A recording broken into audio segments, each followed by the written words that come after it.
تیری رحمتوں کا دریا سریعان چل رہا ہے، تیری رحمتوں کا دریا سریعان چل رہا ہے، مجھے بھیک مل رہی ہے، میرا کام چل رہا ہے۔ الحمدللہ رب العالمین والصلاة والسلام علی سید المرسلین، اما بعد فاعوذ باللہ من الشیطان الرجیم، بسم اللہ الرحمن الرحیم، الصلاة والسلام علیک یا رسول اللہ وعلی آلک واصحابک یا حبیب اللہ، الصلاة والسلام علیک یا نبی اللہ وعلی آلک واصحابک یا نور اللہ، نویت سنت الاعتکاف۔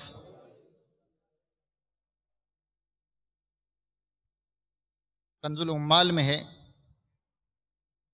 جسے امیر اہل سنت دامت برکاتہم العالیہ نے اپنے رسالے ضیاء درود السلام میں فرمان مصطفیٰ صلی اللہ علیہ وسلم نقل کیا ہے۔ کنز العمال میں سے کہ جو مجھ پر 100 مرتبہ درود پاک پڑھے گا، اللہ عز و جل اس کی 100 حاجات پوری فرمائے گا۔ ان میں سے 30 دنیا کی ہیں اور 70 آخرت کی۔ تمہارا نام مصیبت میں جب لیا ہوگا، ہمارا بگڑا ہوا کام بن گیا ہوگا۔ صلو علی الحبیب صلی اللہ تعالی علی محمد صلی اللہ علیہ وسلم، صلاۃ و سلام علیک یا سیدی یا رسول اللہ صلی اللہ علیہ وسلم۔ میٹھے میٹھے اسلامی بھائیوں، قریب قریب آ کر بیان کی تعظیم کی نیت سے ہو سکے تو دوزانوں بیٹھ جائیے۔ اگر تھک جائیں تو جس طرح آسانی ہو اسی طرح بیٹھ کر توجہ کے ساتھ بیان سماعت فرمائیے، کہ لاپرواہی کے ساتھ ادھر ادھر دیکھتے ہوئے، انگلی سے زمین پر کھیلتے ہوئے، بدن، لباس یا بالوں وغیرہ کو سہلاتے ہوئے سننے سے اس کی برکتیں زائل ہونے کا اندیشہ ہے۔ میٹھے میٹھے اسلامی بھائیوں، حصول ثواب کی خاطر بیان سننے سے پہلے اچھی نیتیں کر لیتے ہیں۔ فرمان مصطفیٰ صلی اللہ علیہ وسلم، مسلمان کی نیت اس کے عمل سے بہتر ہے۔ 2 مدنی پھول۔ نمبر 1، بغیر اچھی نیت کے کسی بھی عمل خیر کا ثواب نہیں ملتا۔ نمبر 2، جتنی اچھی نیتیں زیادہ اتنا ثواب بھی زیادہ۔ بیان سننے کی بھی نیتیں فرما لیجیے، نگاہیں نیچی کیے، خوب کان لگا کر بیان سنوں گا۔ ٹیک لگا کر بیٹھنے کے بجائے علم دین کی تعظیم کی خاطر جہاں تک ہو سکا 2 زانوں بیٹھوں گا۔ ضرورتاً سمٹ سرک کر دوسروں کے لیے جگہ کشادہ کروں گا۔ دھکا وغیرہ لگا تو صبر کروں گا، گھرنے جھڑکنے اور الجھنے سے بچوں گا۔ صلو علی الحبیب، اذکر اللہ، توبو الی اللہ وغیرہ سن کر ثواب کمانے، صدا لگانے والوں کی دل جوئی کے لیے بلند آواز سے جواب دوں گا۔ بیان کے بعد خود آگے بڑھ کر سلام و مصافحہ اور انفرادی کوشش کروں گا۔ صلو علی الحبیب صلی اللہ علی محمد صلی اللہ علیہ وسلم، صلاۃ و سلام علیک یا سیدی یا رسول اللہ۔ میں بھی نیت کرتا ہوں اللہ عز و جل کی رضا پانے، ثواب کمانے کے لیے بیان کروں گا، دیکھ کر بیان کروں گا۔ پارہ 14 سورہ نحل آیت نمبر 125، ادعو الی سبیل ربک بالحکمت والموعظۃ الحسنہ۔ ترجمہ کنز الایمان، اپنے رب کی راہ کی طرف بلاؤ پکی تدبیر اور اچھی نصیحت سے۔ اور بخاری شریف حدیث نمبر 4361 میں وارد اس فرمان مصطفیٰ صلی اللہ علیہ وسلم بلغ عنی ولو آیا، یعنی پہنچا دو میری طرف سے اگرچہ ایک ہی آیت ہو، میں دیے ہوئے احکام کی پیروی کروں گا انشاءاللہ، نیکی کا حکم دوں گا، برائی سے منع کروں گا، اشعار پڑھتے نیز عربی انگریزی اور مشکل الفاظ بولتے وقت دل کے اخلاص پر توجہ رکھوں گا، یعنی اپنی علمیت کی دھاگ بٹھانی مقصود ہوئی تو بولنے سے بچوں گا انشاءاللہ۔ مدنی قافلے، مدنی انعامات نیز علاقہ دورہ برائے نیکی کی دعوت وغیرہ کی رغبت دلاؤں گا انشاءاللہ۔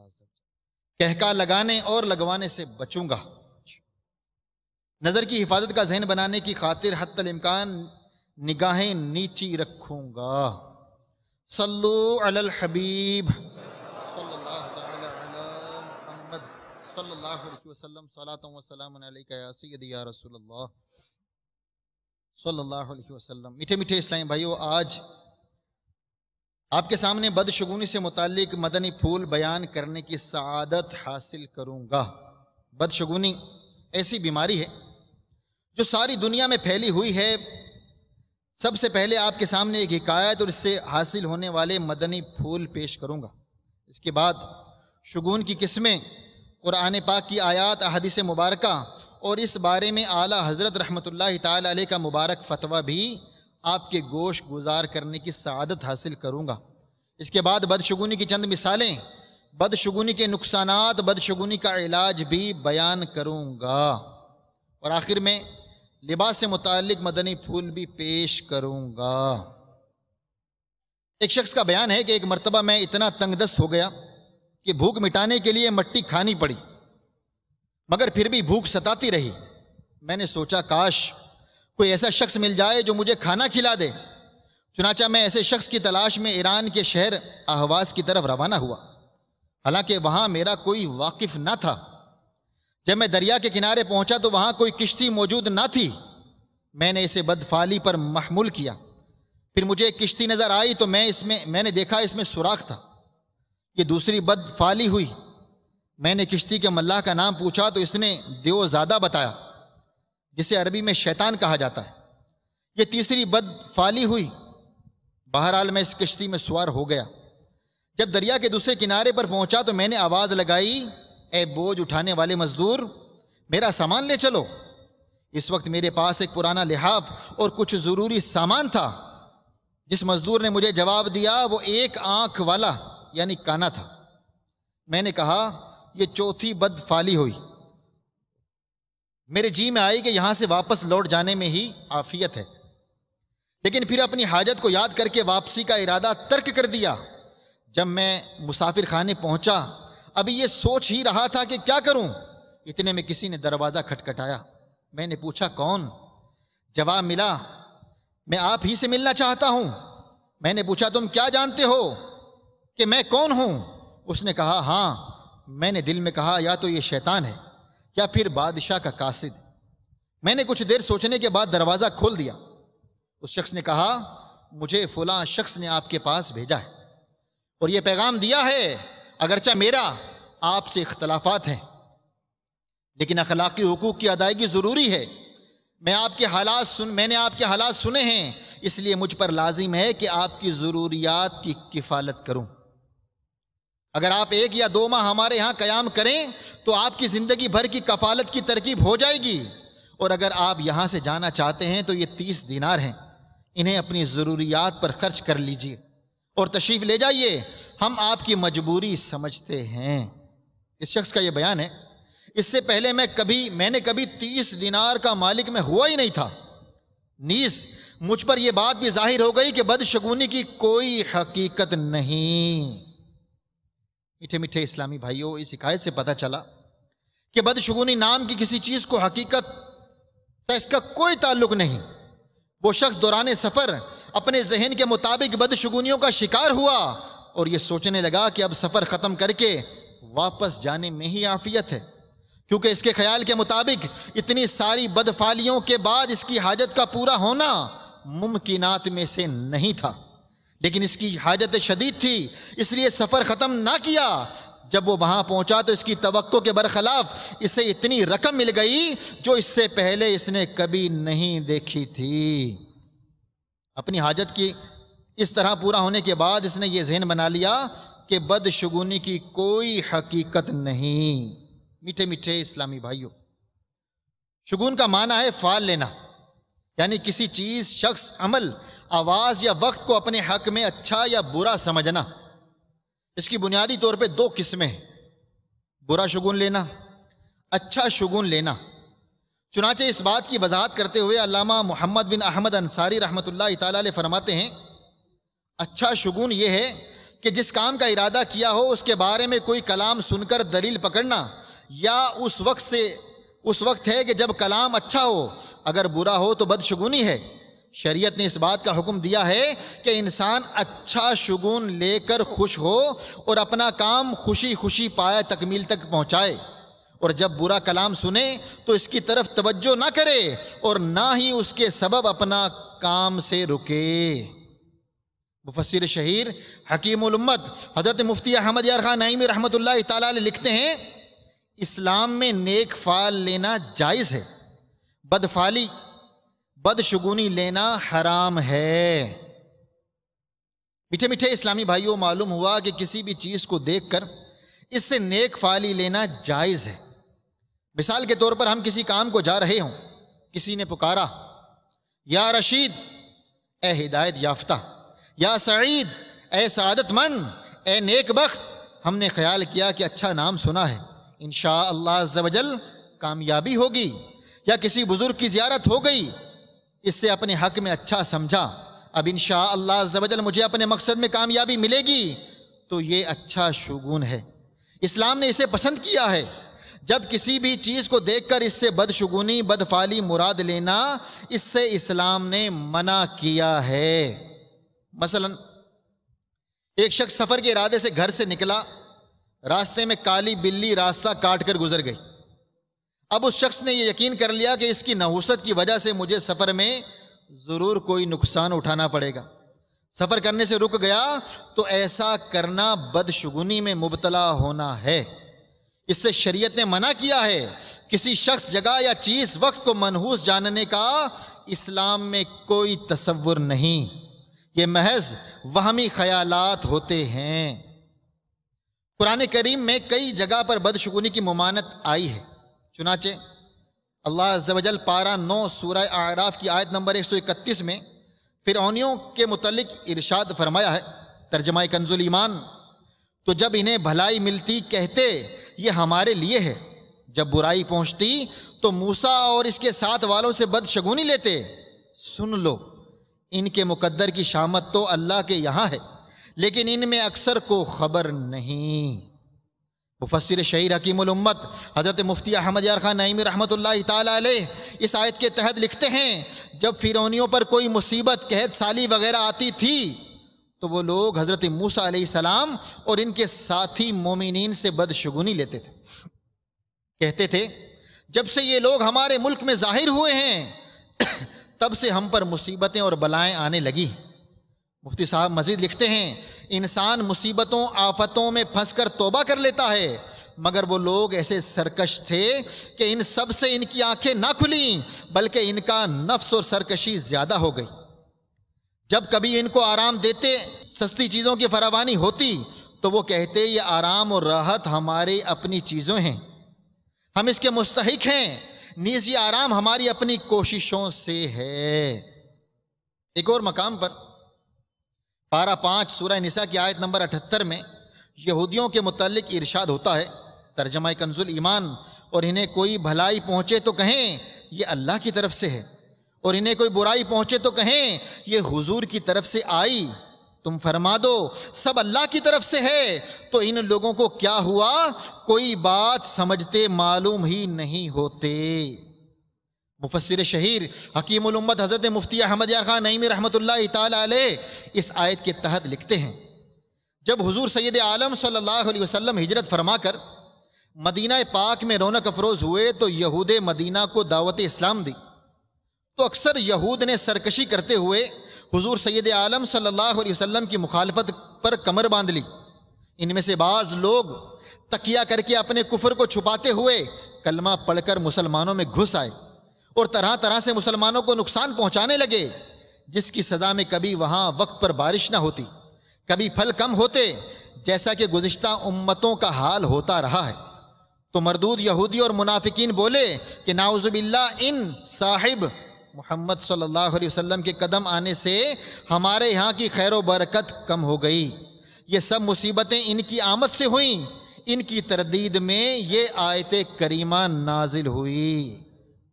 میرے میٹھے میٹھے اسلامی بھائیوں، اس سے پتہ چلا کہ بدشگونی لینا کفار کا شعار ہے، اور انہی سے یہ وبا، یہ بیماری بعض کمزور ذہن کے مسلمانوں میں بھی راسخ ہو گئی۔ لہٰذا اس سے بچنا چاہیے، کیونکہ بدشگونی لینا حرام اور جہنم میں لے جانے والا کام ہے۔ یاد رکھیے، بدشگونی دینی اعتبار کے ساتھ ساتھ ایک مسلمان کے لیے دنیاوی طور پر بھی بہت زیادہ خطرناک ہے۔ یہ انسان کو وسوسوں کی دلدل میں اتار دیتی ہے اور ہر چھوٹی بڑی چیز سے ڈرنے لگتا ہے، یہاں تک کہ وہ اپنی پرچھائی یعنی سائے سے بھی خوف کھاتا ہے، اور وہ اس وہم میں مبتلا ہو جاتا ہے کہ دنیا کی ساری بدبختی و بدنصیبی اس کے گرد جمع ہو چکی ہے، اور دوسرے لوگ پرسکون زندگی گزار رہے ہیں۔ ایسا شخص اپنے پیاروں کو بھی وہمی نگاہ سے دیکھتا ہے، جس سے دلوں میں نفرت یعنی دشمنی پیدا ہو جاتی ہے۔ بدشگونی کی باطنی بیماری میں مبتلا انسان ذہنی و قلبی طور پر مفلوج یعنی ناکارہ ہو کر رہ جاتا ہے، اور کوئی کام ڈھنگ سے نہیں کر پاتا۔ امام ابو الحسن علی بن محمد ماوردی علیہ رحمہ لکھتے ہیں، جان لو بدشگونی سے زیادہ فکر کو نقصان پہنچانے والی، تدبیر کو بگاڑنے والی کوئی شے نہیں۔ حدیث مبارکہ میں ہے کہ حضور سید عالم صلی اللہ تعالیٰ علیہ وسلم نے بدفعلی لینے والوں سے اپنی بیزاری کا اظہار ان الفاظ میں فرمایا، یعنی جس نے بدشگونی لی اور جس کے لیے بدشگونی لی گئی وہ ہم میں سے نہیں، یعنی ہمارے طریقے پر نہیں۔ شاہ بنی آدم رسول محتشم صلی اللہ تعالیٰ علیہ وسلم کا فرمان عالی شان ہے، 3 چیزیں جس شخص میں ہوں وہ بلند درجات تک نہیں پہنچ سکتا۔ نمبر 1، جو اپنی اٹکل سے غیب کی خبر دے یعنی آئندہ کی بات بتائے۔ نمبر 2، فال کے تیروں سے اپنی قسمت معلوم کرے۔ نمبر 3، بدشگونی کے سبب اپنے سفر سے رک جائے۔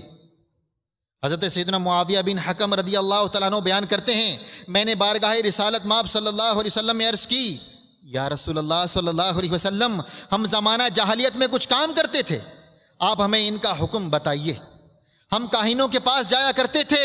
سرکار علی وقار مدینے کے تاجدار صلی اللہ علیہ وسلم نے ارشاد فرمایا، کاہنوں کے پاس مت جاؤ۔ میں نے پوچھا، ہم پرندوں وغیرہ سے شگون بھی لیتے تھے۔ ارشاد فرمایا، یہ ایک چیز یعنی خیال ہے جسے تم میں سے کوئی اپنے دل میں پاتا ہے، لیکن یہ تمہیں تمہاری حاجت وغیرہ سے نہ روک دے۔ منقول ہے، ایک شخص نبی کریم صلی اللہ علیہ وسلم کی خدمت میں حاضر ہوا، عرض کی، یا رسول اللہ صلی اللہ علیہ وسلم، ہم ایک مکان میں رہتے تھے، اس میں ہمارے اہل و عیال کثیر اور مال کثرت میں تھا، پھر ہم نے مکان بدل لیا، چنانچہ ہمارے مال اور اہل و عیال کم ہو گئے۔ آپ صلی اللہ علیہ وسلم نے فرمایا، چھوڑو، ایسا کہنا بری بات ہے۔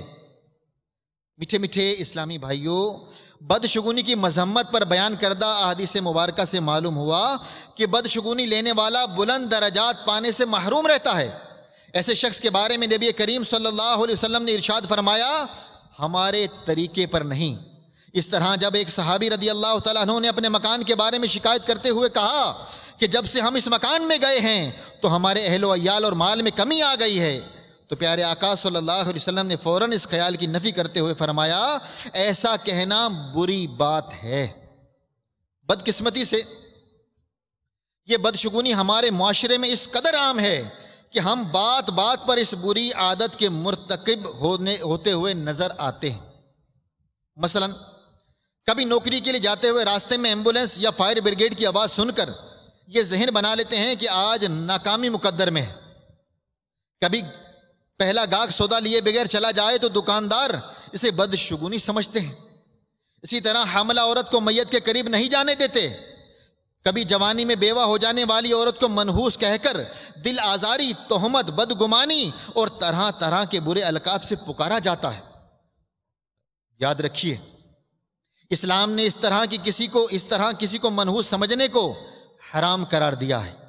میرے آقا اعلی حضرت امام اہل سنت مجدد دین و ملت مولانا شاہ امام احمد رضا خان علیہ رحمت الرحمن سے اسی نوعیت کا ایک سوال کیا گیا۔ ایک شخص سے متعلق مشہور ہے، اگر صبح کو اس کی منحوس صورت دیکھ لی جائے یا کہیں کام کو جاتے ہوئے یہ سامنے آ جائے تو ضرور کچھ نہ کچھ دقت اور پریشانی اٹھانی پڑے گی، چاہے کیسا ہی یقینی طور پر کام ہو جانے کا وثوق، اعتماد اور بھروسہ ہو، لیکن ان کا خیال ہے کہ کچھ نہ کچھ ضرور رکاوٹ اور پریشانی ہو جاتی۔ چنانچہ ان لوگوں کو ان کے خیال کے مناسب ہر بار تجربہ ہوتا بھی رہتا ہے۔ وہ لوگ برابر اس امر یعنی بات کا خیال رکھتے ہیں، اگر کہیں جاتے ہوئے اس سے سامنا ہو جائے تو اپنے مکان پر واپس آ جاتے ہیں، اور تھوڑی دیر بعد جب یہ معلوم کر کے کہ وہ منحوس سامنے تو نہیں ہے، اپنے کام کے لیے چلے جاتے ہیں۔ اب سوال یہ ہے کہ ان لوگوں کا یہ عقیدہ اور طرز عمل کیسا ہے؟ کوئی قباحت شریعہ شرعاً برا تو نہیں؟ اعلیٰ حضرت رضی اللہ تعالیٰ عنہ نے جواب دیا، شریعت میں اس کی کچھ اصل نہیں، لوگوں کا وہم سامنے آتا ہے، شریعت کے حکم میں ہے، یعنی جب کوئی بدشگون بدگمان میں آئے تو اس پر عمل نہ کرو۔ وہ طریقہ محض ہندوانہ ہے۔ مسلمانوں کو ایسی جگہ چاہیے، یعنی اے اللہ نہیں ہے کوئی برائی مگر تیری طرف سے، اور نہیں ہے کوئی بھلائی مگر تیری طرف سے، اور تیرے سوا کوئی معبود نہیں، پڑھ لے۔ اپنے رب عز و جل پر بھروسہ کر کے اپنے کام کو چلا جائے، ہرگز نہ رکے نہ واپس آئے۔ واللہ تعالی اعلم۔ صلو علی الحبیب صلی اللہ تعالی علی محمد صلی اللہ علیہ وسلم، صلاۃ و سلام علیک یا سیدی یا رسول اللہ۔ میٹھے میٹھے اسلامی بھائیوں، کسی شخص کو منحوس قرار دینے میں اس کی سخت دل آزاری اور آخرت میں ذلت و خواری اور جہنم کی حقداری ہے۔ اگر ہم نے کسی بدشگونی کے سبب کسی کو منحوس کہہ کر اس کی دل آزاری کی ہو، یا کسی بھی سبب سے اس کا دل دکھایا، مثلاً گالی دی، برے لقب سے پکارا، مذاق اڑایا، آنکھیں دکھا کر ڈرایا، مارا پیٹا، نقلیں اتاری یا اس کی غیبت کی، اس کو پتہ چل گیا الغرض کسی بھی طرح سے بلا اجازت شرعی کسی کی ایذا رسانی کا سبب بنے، تو فرداً ہر ایک سے معافی مانگ لیجیے۔ ایسے افراد سے آپ کا چاہے کیسا ہی قریبی رشتہ کیوں نہ ہو، بڑے بھائی ہوں یا والد، ساس ہوں یا سسر، صدر ہوں یا وزیر، استاد ہوں یا پیر، مؤذن ہوں یا امام، خطیب ہوں، جو کچھ بھی ہوں، بغیر شرمائے جلد از جلد ان سے معافی مانگ کر ان کو راضی کر لیجئے، ورنہ جہنم کا ہولناک عذاب برداشت نہیں ہو سکے گا۔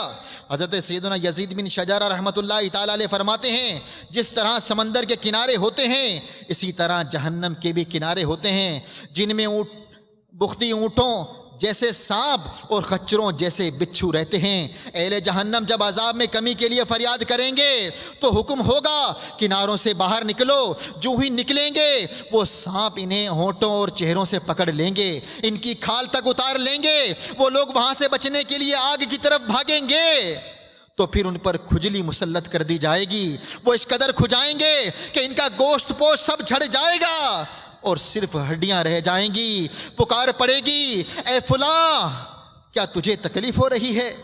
وہ کہے گا ہاں، تو کہا جائے گا یہ اس ایذا کا بدلہ ہے جو تو مومنوں کو دیا کرتا تھا۔ میٹھے میٹھے اسلامی بھائیوں، مسلمانوں کی دل آزاری کرنا، اسے تکلیف پہنچانا یقیناً حرام اور جہنم میں لے جانے والا کام ہے۔ مسلمانوں کا احترام دل میں بٹھانے، ان کی دل آزاری سے خود کو بچانے کے لیے دعوت اسلامی کے مدنی ماحول سے وابستہ ہو جائیے۔ بانی دعوت اسلامی شیخ طریقت امیر اہل سنت حضرت علامہ مولانا ابو بلال محمد الیاس اتار قادری رضوی ضیائی دامت برکاتہم العالیہ کے رسائل احترام مسلم اور ظلم کا انجام مکتبۃ المدینہ سے ہدیۃً حاصل فرما کر اول تا آخر مطالعہ کر لیجئے۔ کون کو نیت کرتا ہے کہ ہم لیں گے؟ یہ ضروری ہے میرے میٹھے اسلامی بھائی، ورنہ اس بیان میں جو چیزیں بتائی جا رہی ہیں، جو بدشگونی سے متعلق ہمیں بتایا جا رہا ہے، یہ ہمارے معاشرے میں عام ہے۔ یہ گھر گھر میں یہ بیماریاں پائی جاتی ہیں۔ تو میرے میٹھے اور پیارے اسلامی بھائیوں، امیر اہل سنت دامت برکاتہم العالیہ کے رسائل اگر پڑھتے رہیں، آپ کے مدنی مذاکروں میں اگر ہماری شرکت ہوتی رہے، دعوت اسلامی کے ہفتہ وار اجتماع میں ہماری شرکت ہوتی رہے، دعوت اسلامی کے مدنی قافلوں میں ہمارا سفر ہوتا رہے، مدنی انعامات پر ہمارا عمل ہوتا رہے، علاقائی دورہ برائے نیکی کی دعوت میں ہماری شرکت ہوتی رہے، تو ہمارا بھی ذہن علم دین سیکھنے کا بنتا رہے گا، ہمارا بھی ذہن بننا شروع ہو جائے گا کہ مجھے بھی علم دین سیکھنا چاہیے، تاکہ میں بھی شریعت کے مطابق اپنی زندگی گزارنے والا بن جاؤں۔ اور الحمدللہ عز وجل دعوت اسلامی ہمیں ایسا ماحول دے رہی ہے، دعوت اسلامی کا مدنی ماحول ہمیں یہ سکھا رہا ہے۔ امیر اہل سنت دامت برکاتہم العالیہ کے رسائل پڑھ کر دیکھ لیجئے، کتنوں اسلامی بھائیوں کے بارے میں سننے کو ملتا ہے کہ ان کی زندگیوں میں مدنی انقلاب برپا ہو گیا۔ مدنی مذاکروں میں شرکت کر کر دیکھیے، اول تا آخر دل جمعی کے ساتھ کان لگا کر سن کر وہاں بیٹھ کر مدنی مذاکرے میں دیکھیں تو صحیح، سنیں تو صحیح، کتنے مدنی پھول ہمیں سیکھنے کو ملتے ہیں۔ اللہ تعالی ہمیں رسائل پڑھنے، امیر اہل سنت دامت برکاتہم العالیہ کے مدنی مذاکروں میں شرکت کرنے کی توفیق عطا فرمائے۔ میٹھے میٹھے اسلامی بھائیوں، مختلف علاقوں، قوموں اور برادریوں میں مختلف بدشگونیاں پائی جاتی ہیں، بعض تو ایسی ہیں کہ جو کم و بیش ہر قوم و علاقے میں ہی پائی جاتی ہیں، جیسا کہ مسلسل لڑکیوں کی پیدائش کو بہت بڑی نحوست سمجھنا، بعض افراد بیٹی کی پیدائش پر سخت پریشان ہو جاتے ہیں، حالانکہ بیٹا ہو یا بیٹی دونوں اللہ عز و جل کی نعمت ہے، مسلمان کو اس نعمت پر شکر الہی بجا لانا چاہیے۔ عموماً دیکھا جاتا ہے جو خوشی کا سما بیٹے کی ولادت پر ہوتا ہے، محلے بھر میں مٹھائیاں تقسیم ہوتی ہیں، مبارک سلامت کا خوب شور مچتا ہے، بیٹی کی ولادت پر اس کا 10واں حصہ بھی نہیں ہوتا۔ دنیاوی طور پر لڑکیوں سے والدین اور خاندان کو بظاہر کوئی فائدہ حاصل نہیں ہوتا، بلکہ ان کی شادی کے کثیر اخراجات کا بار باپ کے کاندھوں پر آن پڑتا ہے۔ شاید اسی لیے بعض نادان بیٹیوں کی ولادت ہونے پر ناک چڑھاتے ہیں، ناپسندیدگی کا اظہار کرتے ہیں، اور بچی کی امی کو طرح طرح کے تانے دیے جاتے ہیں، طلاق کی دھمکیاں دی جاتی ہیں، بلکہ اوپر تلے بیٹیاں ہونے کی صورت میں اس دھمکی کو عملی تعبیر بھی دے دی جاتی ہے۔ اور ستم بالائے ستم یہ ہے کہ کبھی تو بیٹیوں کو ہی منحوس قرار دیا جاتا ہے۔ یاد رکھیے، بیٹا ہو یا بیٹی یہ اللہ عز و جل کی دین ہے، وہ کسی کو صرف بیٹوں ہی سے نوازتا ہے تو کسی کو صرف بیٹیوں ہی سے، اور کسی کو نہ بیٹے نہ بیٹی۔ چنانچہ ارشاد باری تعالیٰ ہے، پارہ 25 سورہ شورى، ترجمہ کنز ایمان، جسے چاہے بیٹیاں عطا فرمائے جسے چاہے بیٹے دے، یا دونوں ملا دے بیٹے اور بیٹیاں، اور جسے چاہے بانجھ کر دے، بے شک وہ علم اور قدرت والا ہے۔ میٹھے میٹھے اسلامی بھائیوں، ہمیں چاہیے ہم جس طرح بیٹے کی ولادت پر مسرت کا اظہار کرتے ہیں، اسی طرح بیٹی کی ولادت پر بھی خوب خوشیاں منائیں۔ جو لوگ بیٹیوں کی پیدائش سے چڑتے خفا ہوتے ہیں، منہ بگاڑ لیتے ہیں، بلکہ جو بد نصیب اول فول بک کر کفران نعمت یعنی نعمت کی ناشکری کے گناہ میں مبتلا ہو جاتے ہیں، انہیں اس بارے میں غور کرنا چاہیے۔ یاد رکھیے، بیٹیوں کی پیدائش پر منہ بگاڑ کر ناراض ہو جانا یہ زمانہ جاہلیت کے کفار کا طریقہ ہے۔ وہ لوگ بیٹیوں کو زندہ درگور دفنا دیا کرتے تھے۔ چنانچہ پارہ 14 سورہ نحل کی آیت نمبر 58 اور 59 میں ارشاد ہوتا ہے، ترجمہ کنز ایمان، اور جب ان میں سے کسی کو بیٹی ہونے کی خوشخبری دی جاتی ہے تو دن بھر اس کا منہ کالا رہتا، وہ غصہ کھاتا، لوگوں سے چھپتا پھرتا ہے، اور اس بشارت کی برائی کے سبب کیا اسے ذلت کے ساتھ رکھے گا یا اسے مٹی میں دبا دے گا؟ ارے بہت ہی برا حکم لگاتے ہیں۔ جو لوگ بیٹیوں کی پیدائش پر دل چھوٹا کرتے ہیں یا اس وجہ سے کڑتے رہتے ہیں، وہ بیٹی کی پیدائش اور بیٹی کی فضیلت پر 4 فرامین مصطفیٰ صلی اللہ تعالی علیہ وسلم سماعت فرمائیں۔ نمبر 1، جب کسی کے ہاں لڑکی پیدا ہوتی ہے تو اللہ عز و جل اس کے گھر فرشتوں کو بھیجتا ہے، جو آ کر کہتے ہیں اے گھر والو تم پر سلامتی ہو۔ پھر فرشتے اس بچی کو اپنے پروں کے سائے میں لے لیتے ہیں اور اس کے سر پر ہاتھ پھیرتے ہوئے کہتے ہیں یہ ایک ناتواں کمزور جان ہے جو ایک ناتواں سے پیدا ہوئی ہے، جو شخص اس ناتواں جان کی پرورش کی ذمہ داری لے گا تو قیامت تک مدد خدا عز و جل اس کے شامل حال رہے گی۔ سبحان اللہ سبحان اللہ۔ نمبر 2، جس کی ہاں بیٹی کی پیدائش ہو، جس کی ہاں بیٹی پیدا ہو، وہ اسے ایذا نہ دے اور نہ ہی برا جانے اور نہ بیٹے کو بیٹی پر فضیلت دے، تو اللہ عز و جل اس شخص کو جنت میں داخل فرمائے گا۔ سبحان اللہ سبحان اللہ۔ نمبر 3، جس کی 3 بیٹیاں ہوں، وہ ان کا خیال رکھے، ان کو اچھی رہائش دے، ان کی کفالت کرے، اس کے لیے جنت واجب ہو جاتی ہے۔ عرض کی گئی اور 2 ہوں تو؟ فرمایا 2 ہوں تب بھی۔ عرض کی گئی اگر 1 ہو تو؟ فرمایا اگر 1 ہو تب بھی۔ سبحان اللہ سبحان اللہ۔ نمبر 4، جس شخص پر بیٹیوں کی پرورش کا بار پڑ جائے اور وہ ان کے ساتھ حسن سلوک کرے تو یہ بیٹیاں اس کے لیے جہنم سے روک بن جائیں گی۔ سبحان اللہ سبحان اللہ۔ میٹھے میٹھے اسلامی بھائیوں، ہمیں بھی بیٹی کو منحوس کہنے اور اس کی پیدائش کو بدشگونی سمجھنے کے بجائے خود بھی اس کی ولادت پر شریعت کے دائرے میں رہتے ہوئے خوب خوشیاں منانی چاہیے، اور کسی کو بیٹی کی ولادت پر کڑتا دل برداشتہ ہوتا غم میں ڈوبتا ہوا پائیں، اس کو بھی نیکی کی دعوت دے کر اس کی اصلاح کرنے کی کوشش کرنی چاہیے۔ نیز بیٹی کی اچھی تعلیم و تربیت کے لیے دعوت اسلامی کے زیر اہتمام چلنے والے مدرسۃ المدینہ للبنات، دار المدینہ للبنات میں داخلہ کروائیے۔ اپنے شہر علاقے میں ہونے والے اسلامی بہنوں کے ہفتہ وار اجتماع میں پابندی کے ساتھ شرکت کروائیے۔ مقامی اسلامی بہنوں کے ساتھ مل کر دعوت اسلامی کے اسلامی بہنوں کے 8 مدنی کاموں میں حصہ لے کر نیکی کی دعوت کو عام کرنے کا اسلامی بہنوں کے ساتھ ذہن بنائیں۔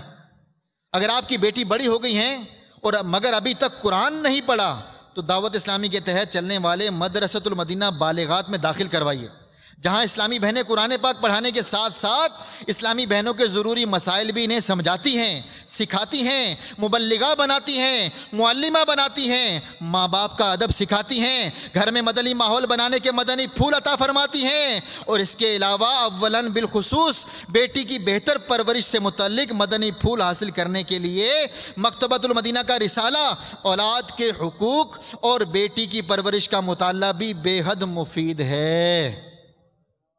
کون کون نیت کرتا ہے کہ میں اولاد کے حقوق اور بیٹی کی پرورش کا مطالعہ کروں گا؟ سارے نیت کر لیں۔ تو جب اجتماع ختم ہو تو ہم چاہیے کہ مکتبۃ المدینہ پہ حاضر ہوں اور اولاد کے حقوق اور بیٹی کی پرورش کا ہم مطالبہ کریں، تو انشاءاللہ عز و جل اگر مکتبۃ المدینہ پہ یہ کتابیں دستیاب ہوئیں تو ہمیں مل جائیں گی، ہم بھی اس کو پڑھیں۔ صلو علی الحبیب صلی اللہ تعالی علی محمد صلی اللہ علیہ وسلم، صلاۃ و سلام علیک یا سیدی یا رسول اللہ۔ میٹھے میٹھے اسلامی بھائیوں، ابھی ہم نے بیٹی کی ولادت سے متعلق بدشگونی کی ایسی مثالیں سنی کہ جو کم و بیش ہر جگہ پائی جاتی۔ بدشگونی ایک عالمی بیماری ہے، مختلف علاقوں میں رہنے والے لوگ مختلف چیزوں سے بدشگونیاں لیتے ہیں۔ آئیے بدشگونی سے بچنے کے 13 حروف کی نسبت سے بدشگونی کی مزید 13 مثالیں سنتے ہیں، توجہ سے سنیں۔ نمبر 1، اندھے، لنگڑے اور ایک آنکھ والے معذور افراد میں سے کسی کو بھی کسی خاص پرندے یا جانور کو دیکھ کر یا اس کی آواز کو سن کر بدشگونی کا شکار ہو جانا، جیسے بلی کے رونے کی آواز، الو کو دیکھ لینا وغیرہ وغیرہ۔ نمبر 2، کبھی کسی وقت یا دن یا مہینے سے بدفعلی لینا۔ نمبر 3، کوئی کام کرنے کا ارادہ کیا، کسی نے طریقہ کار میں نقص کی نشاندہی کر دی یا اس کام سے رک جانے کا کہا، سو اس سے بدشگونی لینا کہ تم نے ابتدائی میں ہی ٹانگ اڑا دی، اب تو یہ کام ہو ہی نہیں سکتا۔ نمبر 4، اخبارات میں شائع ہونے والے ستاروں کے کھیل سے اپنی زندگی کو غمگین اور رنجیدہ کر لینا۔ یہ ہوتا ہے، بعض لوگوں کو دیکھا ہے کہ وہ ستاروں میں وہ ڈھونڈ رہے ہوتے ہیں کہ یہ کیسا گزرے گا مہینہ، تو فلاں دن کیسا گزرے گا۔ یہ ان لوگوں کے لیے۔ مہمان کی رخصتی کے بعد گھر میں جھاڑو دینے کو منحوس خیال کرنا۔ نمبر 6، جوتا اتارتے وقت جوتے پر جوتا آنے سے بدشگونی لینا۔ نمبر 7، سیدھی آنکھ پھڑکے تو یقین کر لینا کہ کوئی مصیبت آئے گی۔ نمبر 8، یہ سمجھنا کہ خالی کینچی چلانے سے گھر میں لڑائی ہوتی ہے، کسی کا کنگا استعمال کرنے سے دونوں میں جھگڑا ہوتا ہے۔ نمبر 9، بچہ سویا ہوا ہو تو اس کے اوپر سے کوئی پھلانگ کر گزر جائے تو بچے کا قد چھوٹا رہ جائے گا۔ نمبر 10، رات کو آئینہ دیکھنے سے چہرے پہ جھریاں پڑ جائیں گی۔ نمبر 11، سورج گرہن کے وقت حاملہ عورت چھری سے کوئی چیز نہ کاٹے کہ بچہ پیدا ہوگا تو اس کا ہاتھ یا پاؤں کٹا ہوا یا چرا ہوا ہوگا۔ کبھی نمبروں سے بدفعلی لینا، بالخصوص یورپی ممالک میں رہنے والے 13 کے ہندسے کو منحوس سمجھتے۔ نمبر 13، مغرب کی اذان کے وقت تمام لائٹیں روشن کر دینی چاہیے ورنہ بلائیں اترتی ہیں۔ صلو علی الحبیب صلی اللہ تعالی علی محمد صلی اللہ علیہ وسلم، صلاۃ و سلام علیک یا سیدی یا رسول اللہ۔ میٹھے میٹھے اسلامی بھائیوں، بدشگونی حرام اور گناہ کا کام ہے، اس سے بچنا بے حد ضروری ہے، مگر افسوس یہ ایسا بھیانک آسیب ہے جو ہمارے معاشرے کو اپنے پنجے میں جکڑے تباہی کے راستے پر لیے جا رہا ہے۔ یہ ہماری دنیا و آخرت کی زندگی کو مکمل تباہ کرنے پر تلا ہوا ہے۔ اس کے نقصانات بہت ہیں، شاید ہم میں سے اکثریت ایسی ہے جو ان نقصانات ہی سے واقف نہیں۔ ابھی یہ جو 13 مثالیں ہم نے سنی، یہ گھر گھر کی کہانی، گھر گھر میں یہ رٹا لگایا جاتا ہے کہ یوں نہ کریں یوں ہو جائے گا، یوں نہ کریں تو یوں ہو جائے گا، یوں نہ کریں تو یوں ہو جائے گا۔ اللہ تعالی ہمیں مطالعہ کرنے کی توفیق عطا فرمائے۔ مکتبۃ المدینہ کے رسائل پڑھتے جائیں، دعوت اسلامی کی ہفتہ وار اجتماع میں شرکت کرتے جائیں، انشاءاللہ عز و جل ہمیں بھی علم دین کے موتی سمیٹنے کا موقع ملتا چلا جائے گا۔ بدشگونی کے نقصانات میں سے ایک بہت ہی بڑا نقصان یہ بھی ہے کہ بدشگونی کا شکار ہونے والوں کا اللہ عز و جل پر اعتماد اور توکل کمزور ہو جاتا ہے، اور وہ بجائے اللہ عز و جل پر توکل کرنے کے ان مادی چیزوں کو اپنے اعتقاد کا محور بنا لیتے ہیں جن سے بدشگونی کا تعلق ہو۔ اس کے علاوہ بدشگونی لینے والے کے ذہن میں اللہ عز و جل کے بارے میں بدگمانی پیدا ہو جاتی ہے، اس کا تقدیر پر ایمان کمزور ہونے لگتا ہے، ساتھ ہی ساتھ شیطانی وسوسوں کا دروازہ بھی کھلتا ہے۔ بدفعلی سے آدمی کے اندر وہم پرستی یعنی توہم، بزدلی، ڈر، خوف، پست ہمتی، تنگ دلی پیدا ہو جاتی ہے، اور جب کسی کام میں ناکام ہوتا ہے تو انتہائی مایوسی کا شکار ہو جاتا ہے۔ حالانکہ کسی بھی معاملے میں ناکامی کی بہت سی وجوہات ہو سکتی ہیں، مثلا کام کرنے کا طریقہ کار دوسرا تھا، غلط وقت غلط جگہ پر کام کرنا، نا تجربہ کاری وغیرہ وغیرہ، لیکن بدشگونی کا عادی اپنی ناکامی کا سبب نحوست کو قرار دینے کی وجہ سے اپنی اصلاح سے محروم رہتا ہے، کیونکہ اسے اپنی غلطیوں کا احساس نہیں ہوتا۔ بدشگونی کی وجہ سے بعض اوقات رشتے ناطے ٹوٹ جاتے ہیں، آپس کی ناچاکیاں زندگی کو اجیرن و ناگوار کر کے رکھ دیتی ہیں، اور جو لوگ اپنے اوپر بدفعلی کا دروازہ کھول لیتے ہیں انہیں ہر چیز منحوس نظر آنے لگتی ہے۔ کسی کام کے لیے گھر سے نکلے، کالی بلی نے راستہ کاٹ لیا تو ذہن بنا لیتے ہیں اب ہمارا یہ کام نہیں ہو سکتا، واپس گھر آ جاتے ہیں۔ ایک شخص صبح سویرے اپنی دکان کھولنے جاتا ہے، راستے میں کوئی حادثہ پیش آ گیا تو سمجھ لیتا ہے کہ آج میرے لیے منحوس دن ہے، لہٰذا مجھے نقصان ہوگا۔ میرے میٹھے اور پیارے پیارے اسلامی بھائیوں، بدشگونی کے ان نقصانات کو ذہن میں رکھیے، اور جب بھی بدشگونی میں پڑنے کا اندیشہ ہو تو یہ نقصانات ذہن میں لائیے اور کچھ یوں ذہن بنانے کی کوشش کیجئے کہ بدشگونی میں پڑنا گناہ کا کام ہے، اور یہ میرے لیے دنیا و آخرت میں باعث نقصان ہے۔ جب یہ ہمارا ذہن بن جائے گا تو انشاءاللہ عز و جل اس آفت سے جان چھوٹ جائے گی، اس آفت سے ہماری بھی جان چھوٹ جائے گی۔ بدشگونی سے بچنے کا ایک اور طریقہ یہ بھی ہے کہ اس کے اسباب پر غور کیا جائے، اس کے علاج کی بھی کوشش کی جائے۔ آئیے بدشگونی کے چند اسباب اور ان کے علاج سن کر اس پر عمل کی نیت کرتے ہیں۔ آپ بھی نیت فرما لیجیے۔ نمبر 1، بدشگونی کا پہلا سبب اسلامی عقائد سے لا علمی ہے۔ اس کا علاج یہ ہے کہ بندہ تقدیر پر ان معنوں میں اعتقاد رکھے کہ ہر بھلائی برائی اللہ عز و جل نے اپنے علم ازلی کے موافق مقدر فرما دی ہے، جیسا ہونے والا تھا، جو جیسا کرنے والا تھا اپنے علم سے جانا اور وہی لکھ دیا، تو بدشگونی دل میں جگہ ہی نہیں بنا سکے گی، کیونکہ جب بھی انسان کو کوئی نقصان پہنچے گا تو وہ یہ ذہن بنا لے گا کہ یہ میری تقدیر میں لکھا تھا، نہ کہ کسی چیز کی نحوست کی وجہ سے ایسا ہوا۔ بدشگونی کا دوسرا سبب توکل کی کمی ہے۔ اس کا علاج یہ ہے کہ جب بھی کوئی بدشگونی دل میں کھٹکے تو رب عز و جل پر توکل کیجئے، انشاءاللہ عز و جل بدشگونی کا خیال دل سے جاتا رہے گا۔ نمبر 3، بدشگونی کا تیسرا سبب بدفعالی کی وجہ سے کام سے رک جانا ہے۔ اس کا علاج یہ ہے کہ جب کسی کام میں بدفعالی نکلے تو اسے کر گزریے اور اپنے دل میں اس خیال کو مت جگہ دیجیے اس بدفعالی کے سبب مجھے اس کام میں کوئی خسارہ وغیرہ ہوگا، اس کام کو ہمیں کر جانا چاہیے۔ نمبر 4، بدشگونی کا چوتھا سبب اس کی ہلاکت خیزیوں اور نقصانات سے بے خبری ہے کہ بندہ جب کسی چیز کے نقصان سے ہی باخبر نہیں ہے تو اس سے بچے گا کیسے؟ اس کا علاج یہ ہے کہ بندہ بدشگونی کی ہلاکت خیزیوں اور نقصانات کو پڑھے، ان پر غور کرتے ہوئے ان سے بچنے کی کوشش کرے۔ بدشگونی کا 5واں سبب ہے کہ نیک شگون اختیار نہ کرنا یا نیک شگون اختیار کرنے میں توجہ نہ رہنا، اس کی بنیادی معلومات کا نہ ہونا بھی ہے۔ برا شگون لے کر اس پر عمل کرنے سے چونکہ شریعت منع فرماتی ہے اور نیک شگون لینا شرعاً مستحب ہے، تو برے شگون سے بچنے کے لیے نیک شگون لینے کی عادت بنائی جائے۔ مگر بدقسمتی سے نیک شگون کے بارے میں معلومات نہ ہونے کے سبب بہت سے وہ طریقے جن سے فعال لیا جاتا ہے ناجائز ہونے کے باوجود لوگ انہیں جائز سمجھتے ہیں۔ میرے میٹھے اور پیارے پیارے اسلامی بھائیوں، آج آپ غور کیجئے کہ الحمدللہ ہم نے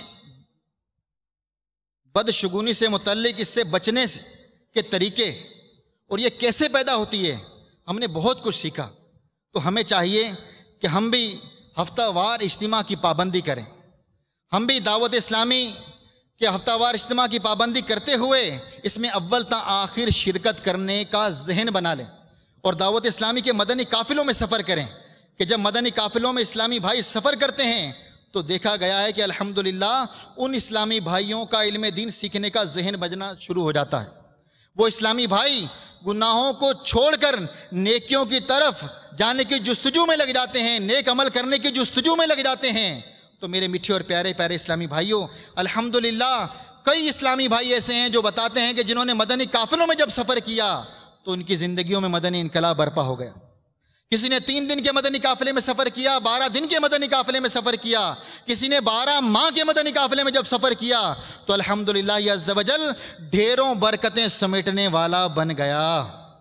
نیکی کی دعوت کا بے اندازہ ثواب کمانے، اپنے اندر حرص اجاگر کرنے کے لیے دعوت اسلامی کے مدنی ماحول سے ہر دم وابستہ رہیے۔ پابندی کے ساتھ کم از کم 3 دن عاشقان رسول کے ساتھ مدنی قافلوں میں سنتوں بھرا سفر کرتے رہیے۔ آئیے آپ کا شوق بڑھانے کے لیے آپ کو ایک مدنی بہار سناتا ہوں۔ چنانچہ علاقہ اندھیری بمبئی کے ایک اسلامی بھائی کے بیان کا لب لباب ہے۔ میں اسکول کی 9ویں کلاس میں زیر تعلیم تھا۔ ماڈرن اور بگڑے ہوئے لڑکوں سے دوستی ہو گئی، میں طرح طرح کی برائیوں میں گرفتار ہو گیا۔ میں نے چرس، گانجا، شراب اور لڑکیوں سے عشق لڑانا وغیرہ شامل ہے۔ حتیٰ کہ ایک بار گھر کی پیٹی میں نقدی رقم رکھنے کا جو صندوقچہ ہوتا ہے اس کو توڑ کر رقم نکال کر گوا نامی شہر بھاگ گیا۔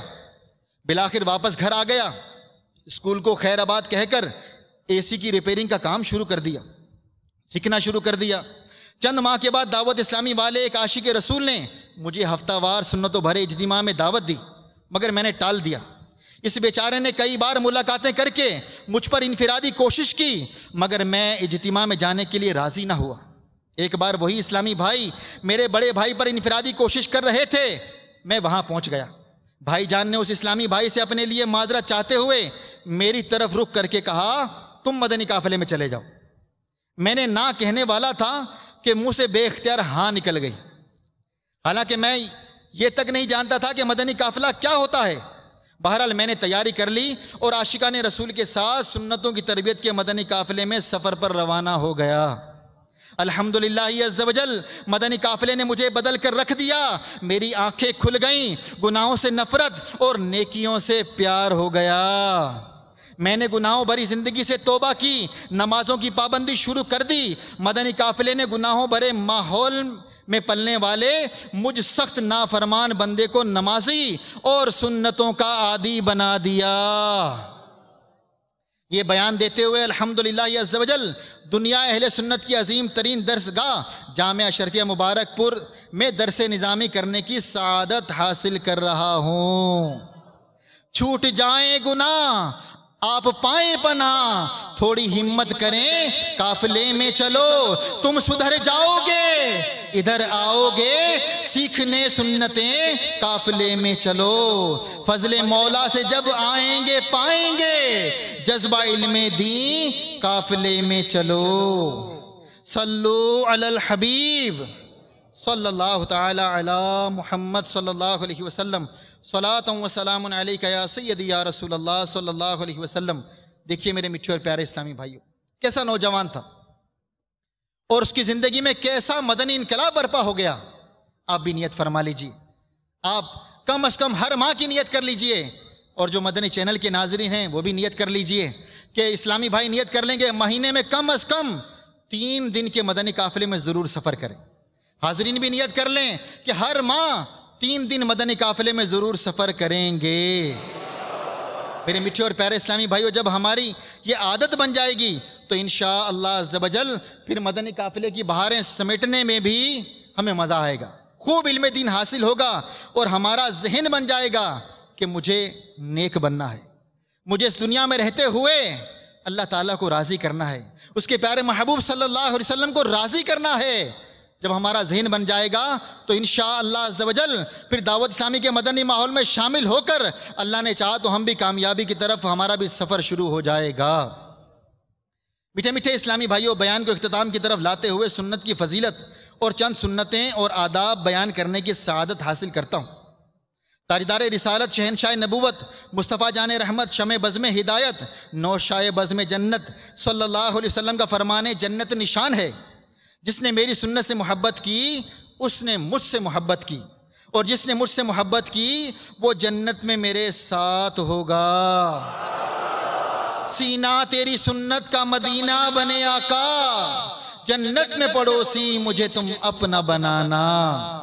صلو علی الحبیب صلی اللہ تعالی علی محمد صلی اللہ علیہ وسلم۔ میٹھے میٹھے اسلامی بھائیوں، آئیے بانی دعوت اسلامی شیخ طریقت امیر اہل سنت دامت برکاتہم العالیہ کے رسالے 163 مدنی پھول سے لباس کے چند مدنی پھول سنتے ہیں۔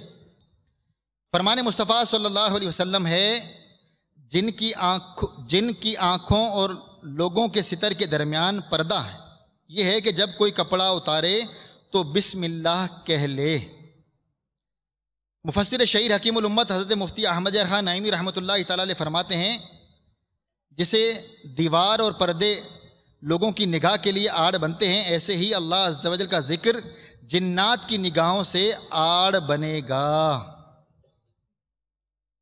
جو باوجود قدرت زیب و زینت کا لباس پہننا تواضع یعنی عاجزی کے طور پر چھوڑ دے، اللہ عز و جل اس کو کرامت کا حلہ پہنائے گا۔